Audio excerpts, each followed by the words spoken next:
Hello guys, তো এসে গেছি লিন্ডের চকলেট মিউজিয়ামে। জুরিক এলে এটা কিন্তু একটা মাস্ট ভিজিট প্লেস। তোমরা কি জানো লাস্ট ইয়ার এখানে তামান্না ভাটিয়া এসেছিল? আর এটা হলো এন্ট্রান্স। আর এখানে আসতে টিকিট মাত্র 15 CHF। এই টিকিটে তুমি যত খুশি চকলেট খেতে পারো। আর এটা হলো একটা চকলেটের ফাউন্টেন। এখান থেকে অনবরত চকলেট পড়ে যাচ্ছে। বাচ্চাদের জন্য এই ব্যাপারটা কিন্তু খুবই মজার। তোমরা কিন্তু এখান থেকে আবার চকলেট উঠিয়ে খেয়ে নিও না।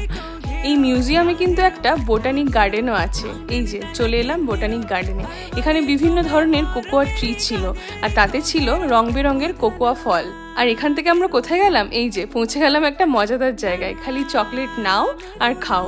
এটা ছিল একটা হোয়াইট চকলেট, দারুণ টেস্টি। তো এখানেই শেষ নয়, চলে এসেছি আরেকটা সেকশনে। এখান থেকে আমরা অনেক চকলেট কালেক্ট করেছিলাম, বিভিন্ন স্বাদের, বিভিন্ন রঙের। পুরো ভিডিওটা দেখতে গেলে যেতে হবে কিন্তু আমাদের চ্যানেলটা কিন্তু সাবস্ক্রাইব করতে ভুলে যেও না। এখনকার মতো বাই।